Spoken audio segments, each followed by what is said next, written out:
Hey everybody, thanks for joining me. We just have a couple more lessons on new content.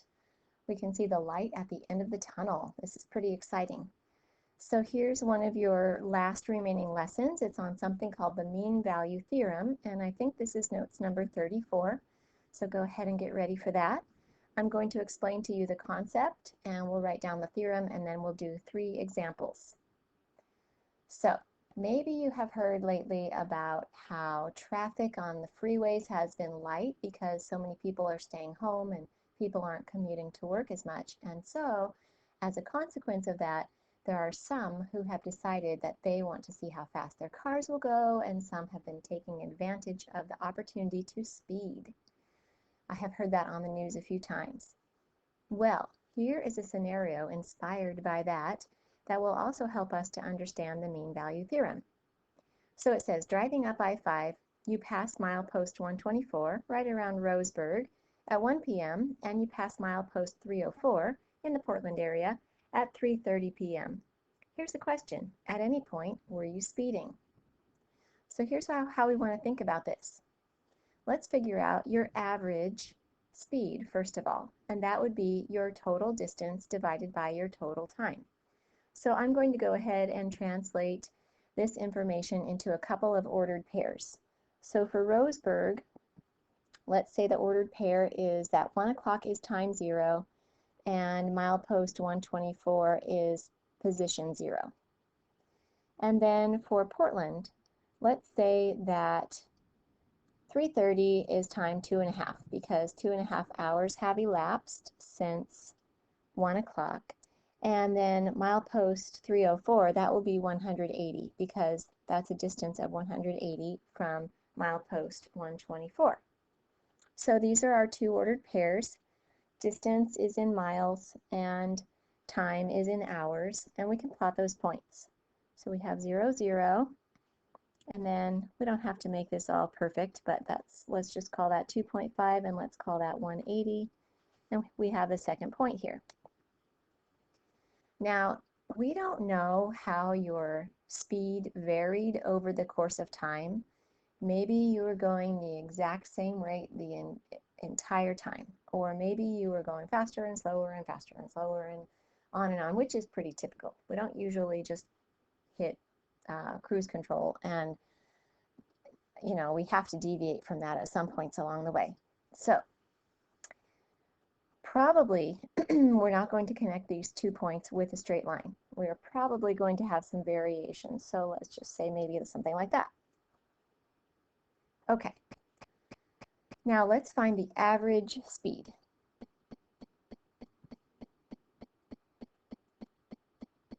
So that would be the slope between those 2 points. That would be the slope of the secant line then.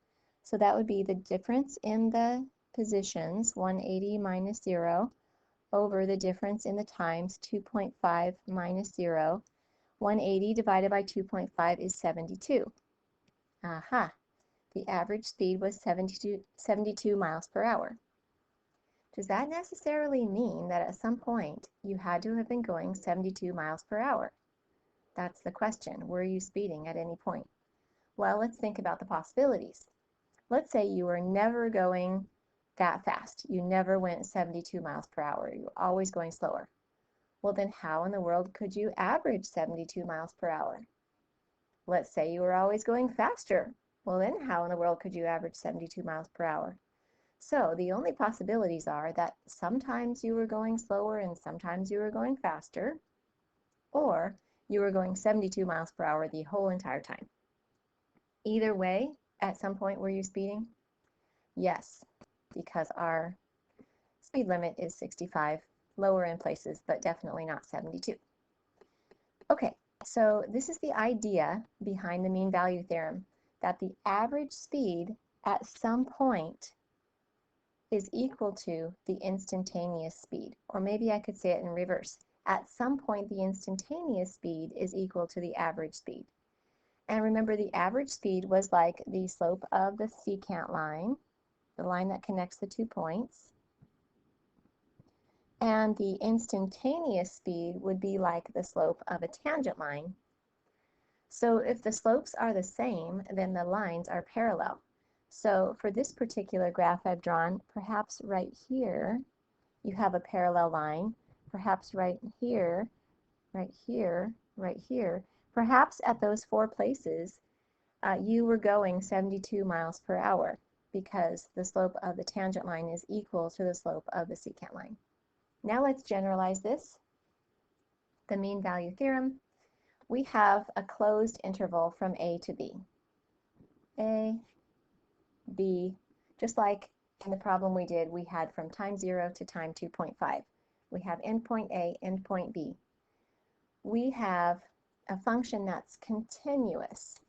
Now when you were driving, your speed fluctuated continuously from one speed to another. You didn't jump from going 50 miles per hour to going 70 miles per hour without passing through every number in between. So that was continuous.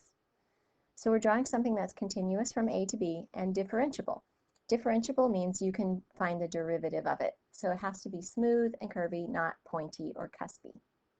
So maybe we have something like this, a point here, and just this nice, that's supposed to be differentiable. My tool's not helping me. There we go. Something like that, let's just say, just to keep it general.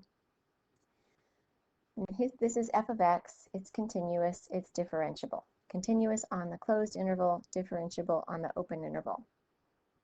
Okay, what the mean value theorem is telling us is that at some point, or maybe multiple points in the interval from A to B, the tangent line slope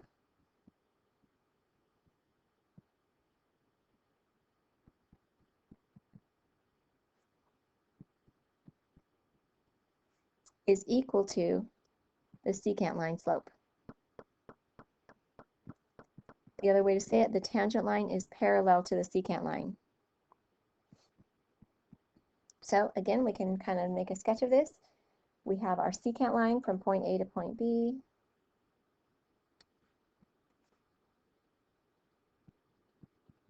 And you can eyeball this. Where do you think the tangent line is parallel to the secant line? Maybe here, maybe here, maybe here. We usually call those points C values, so we would have, we could call this one C1, we could call this one C2, we could call this one C3. You don't know how many you're going to have, but you're going to have at least one.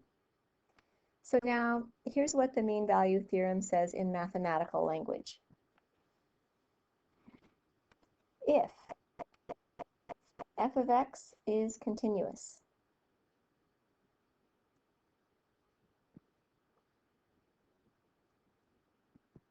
on the closed interval from A to B, and f of x is differentiable, the derivative exists, on the open interval from A to B. Then, okay, so let's stop right there. Remember how these theorems work. You have if, you have then. So you have the hypothesis and you have the conclusion. You have the conditions, and if those conditions are met, then you can draw the conclusion. So if both of these conditions are met, then here's what we know for sure. There exists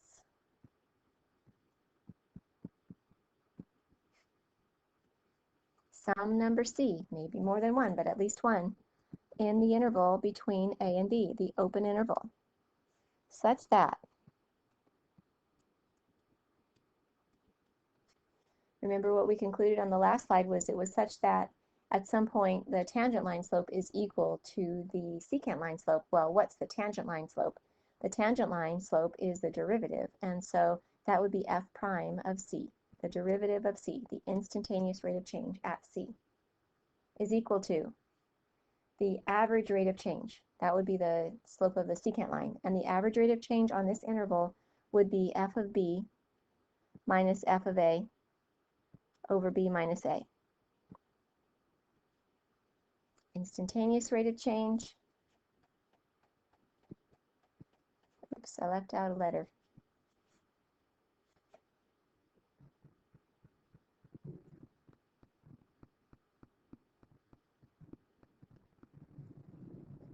Equal to average rate of change.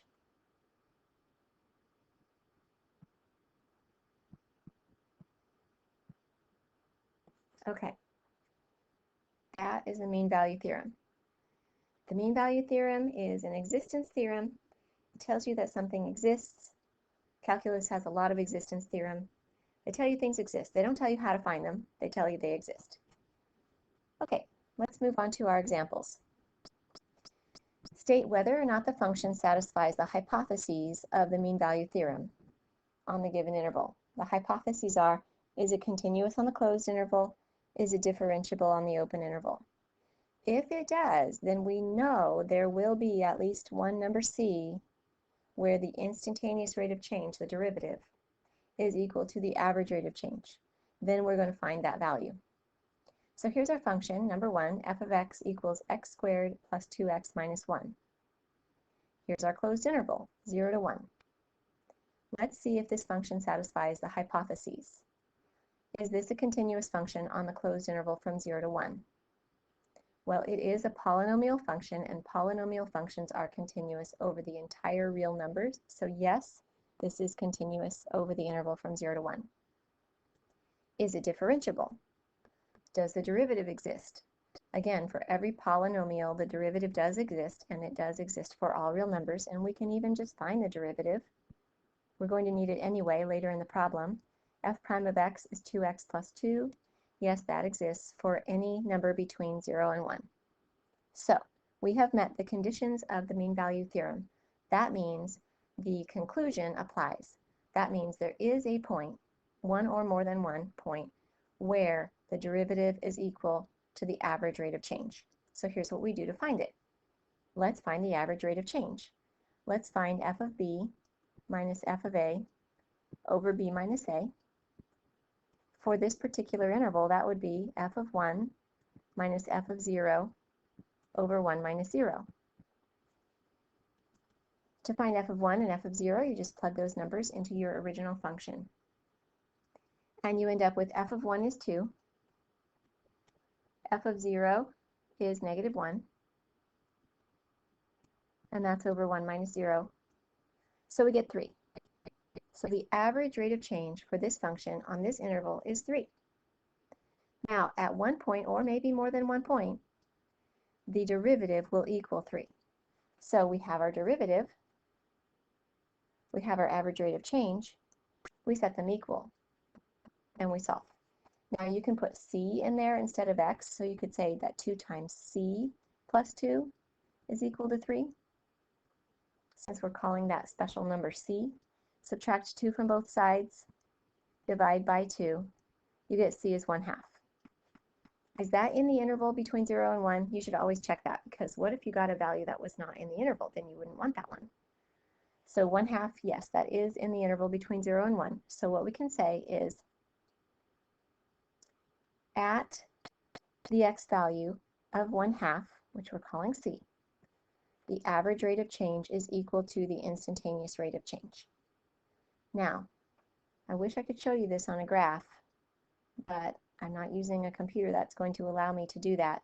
But you could graph this function, you could set your window to go from 0 to 1, you could look at what's happening at 1/2, and you could see if you thought the slope of the tangent line there would be equal to the slope of the secant line there. Okay, number 2, the directions are the same. We're going to determine if this meets the hypotheses of the mean value theorem, and if so, we'll find the value of c. So here we have f of x equals x to the 2/3 power. Is this continuous on the interval from 0 to 1? Okay, maybe you're not as familiar with what this looks like.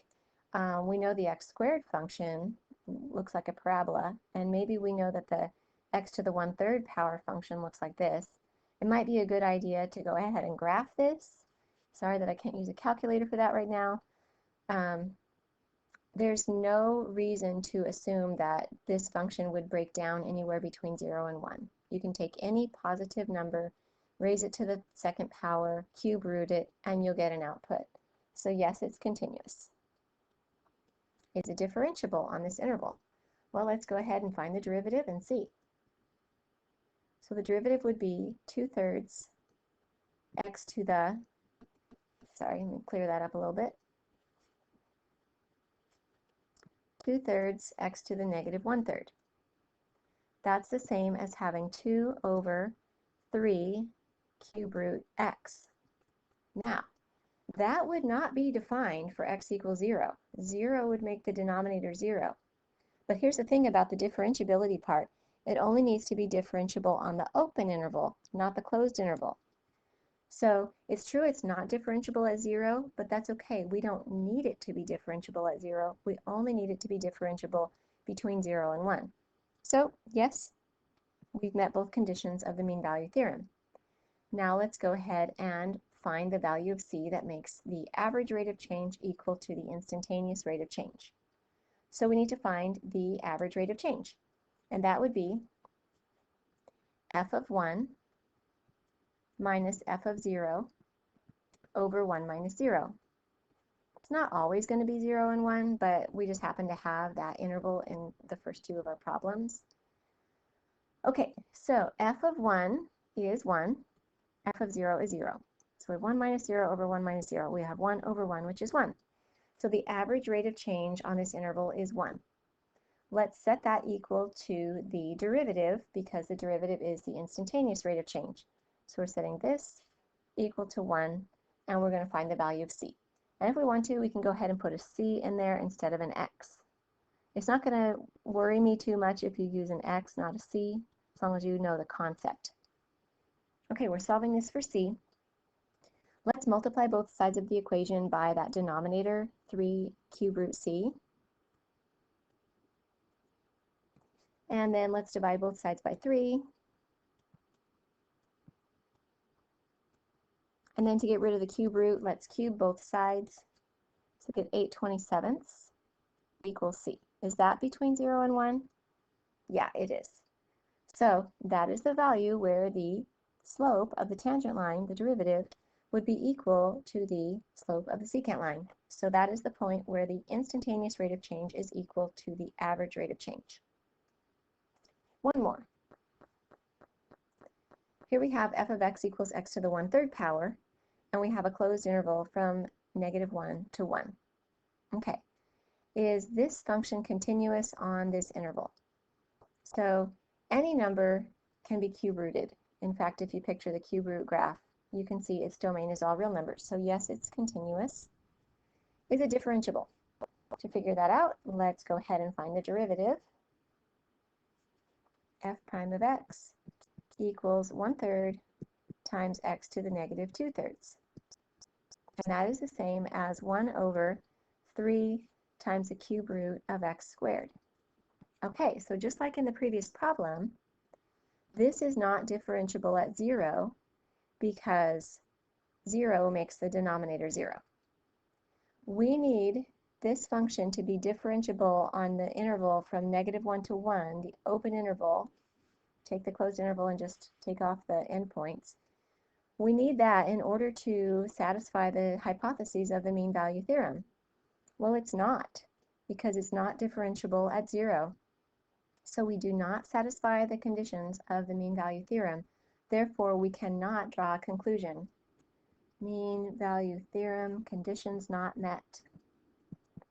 Now, maybe there is a point or multiple points where the average rate of change is equal to the instantaneous rate of change. Maybe, but we're not guaranteed it because the conditions were not met.